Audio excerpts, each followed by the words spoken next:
अस्सलाम वालेकुम क्लास। आज का लेक्चर हमारा है स्टेटमेंट टर्मिनेटर के बारे में। स्टेटमेंट टर्मिनेटर हमारा chapter number 8 of second year का लास्ट लेक्चर है। इसके बाद हम इंशाल्लाह एक और लेक्चर सिर्फ डिस्कस करेंगे, that will be regarding the common programming errors या एरर्स इन प्रोग्रामिंग लैंग्वेजेस। तो यहाँ पे स्टेटमेंट टर्मिनेटर को डिस्कस करना बहुत ज़रूरी है। शॉर्ट सा टॉपिक है, छोटा सा, बट इसकी डिस्कशन बहुत ज़रूरी है क्योंकि ये छोटी सी चीज़ आपके प्रोग्राम में और एक प्रोग्रामर के लिए बहुत बड़ा मैस और बहुत बड़ा इशू क्रिएट कर सकती है। अब स्टेटमेंट टर्मिनेटर लफ्ज़ के नाम से आपको आइडिया होगा स्टेटमेंट को ख़त्म करने वाला। टर्मिनेशन का मतलब होता है ख़त्म करना, एंड करना किसी चीज़ को। और प्रोग्राम में जो आप एक एग्जीक्यूटेबल लाइन लिखते हैं that is known as a statement. तो स्टेटमेंट को एंड करने वाला कोई सिंबल, तो स्टेटमेंट टर्मिनेटर के लिए जो सी लैंग्वेज में सिंबल इस्तेमाल होता है वो ये सिंबल है, जिसको हम सेमी कॉलन कहते हैं। सेमी कॉलन इसको नॉर्मली कहा जाता है, डॉट और नीचे कॉमा होता है जी। अब every C program must be terminated with a statement terminator. हर सी प्रोग्राम की जो स्टेटमेंट है उसको स्टेटमेंट टर्मिनेटर से टर्मिनेट करना, एंड करना, उसकी एंडिंग को शो करना बहुत जरूरी है। That shows its ending and start of some new statement.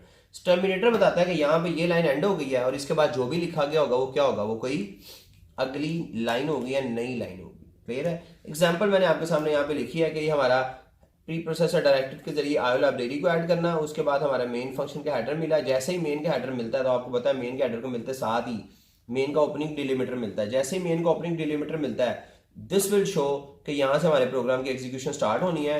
और जैसे एग्जीक्यूशन स्टार्ट होती है तो सबसे पहली ये लाइन हमारे प्रोग्राम की पहली एग्जीक्यूटेबल स्टेटमेंट है। अब ये स्टेटमेंट जो ब्लैक लाइन से आपको नजर आ रही है, ये स्टेटमेंट जब चलेगी तो जहाँ पे ये स्टेटमेंट खत्म होगी और अगली स्टेटमेंट चलाना शो करनी है तो हम यहाँ पे स्टेटमेंट टर्मिनेटर लगाएंगे। इसका मतलब है इस स्टेटमेंट को टर्मिनेट करना जरूरी है, इस स्टेटमेंट को भी टर्मिनेट करना जरूरी है।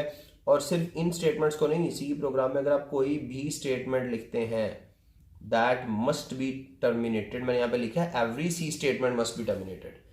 हर स्टेटमेंट को टर्मिनेट करना जरूरी है, हर स्टेटमेंट को टर्मिनेट करना जरूरी है। बच्चे सोचेंगे सर यहाँ पे भी तो स्टेटमेंट, ये भी एक चीज लिखी है, इसको ऐसे क्यों नहीं किया, इसको ऐसे क्यों नहीं किया, तो ये चीज क्यों नहीं की, ये चीज क्यों नहीं की, इस डिलिमीटर के बाद ये क्यों नहीं किया, ये मैं डिस्कस करूंगा। This is an important MCQ regarding to entry test. ये डिस्कस करूंगा कि यहाँ पे क्यों नहीं आ रहा, यहाँ पे क्यों नहीं आ रहा, यहाँ पे क्यों नहीं आ रहा, इन्हीं के आगे क्यों आ रहा है, ये हम डिस्कस करेंगे। अभी के लिए सिर्फ इतना कि स्टेटमेंट टर्मिनेटर्स स्टेटमेंट्स के एंड पे सिर्फ लिखे जाते हैं।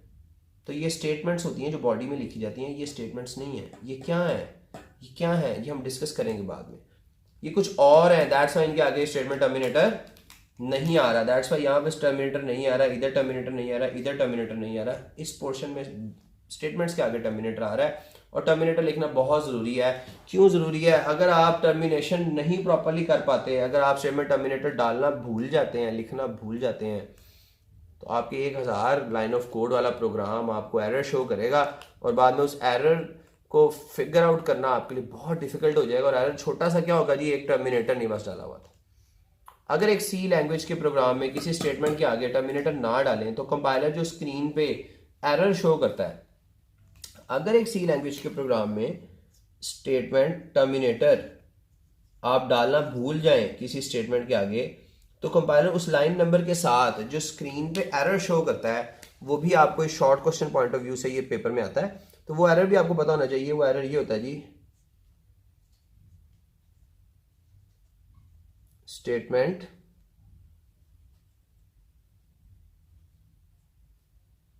Missing semicolon. This is the error that is displayed on the screen. ये उस एरर का मैसेज होता है। ये मैसेज स्क्रीन पे लिखा था स्टेटमेंट मिसिंग सेमीकोलन, जिससे यूजर को पता चल जाता है कि स्टेटमेंट मिसिंग सेमीकोलन का मतलब है कहीं पे सेमीकोलन मिसिंग है। और कहाँ पे मिसिंग है, लाइन नंबर भी साथ मेंशन्ड होता है आगे। लाइन नंबर 2 पे, 4 पे, 10 पे, 20 पे स्टेटमेंट टर्मिनेटर नहीं है। फिर आप वहां पे जाते हैं, फाइंड आउट करते हैं कि क्या वाकई वहां पे नहीं है। अगर नहीं होता तो आप वहां पे स्टेटमेंट टर्मिनेटर ऐड करते हैं। बात क्लियर है? इस मैसेज की जो इसका जो स्ट्रक्चर है, स्टेटमेंट मिसिंग सेमीकोलन या सेमीकोलन मिसिंग स्टेटमेंट, इसमें डिफरेंस आ सकता है डिपेंडेंट अपॉन द कंपाइलर। ये हम टर्बो C++ कंपाइलर के लिए बात कर रहे हैं कि turbo C++ according to your book shows statement missing semicolon. This message on the screen if any of the statement in your program is not having statement terminator at its end.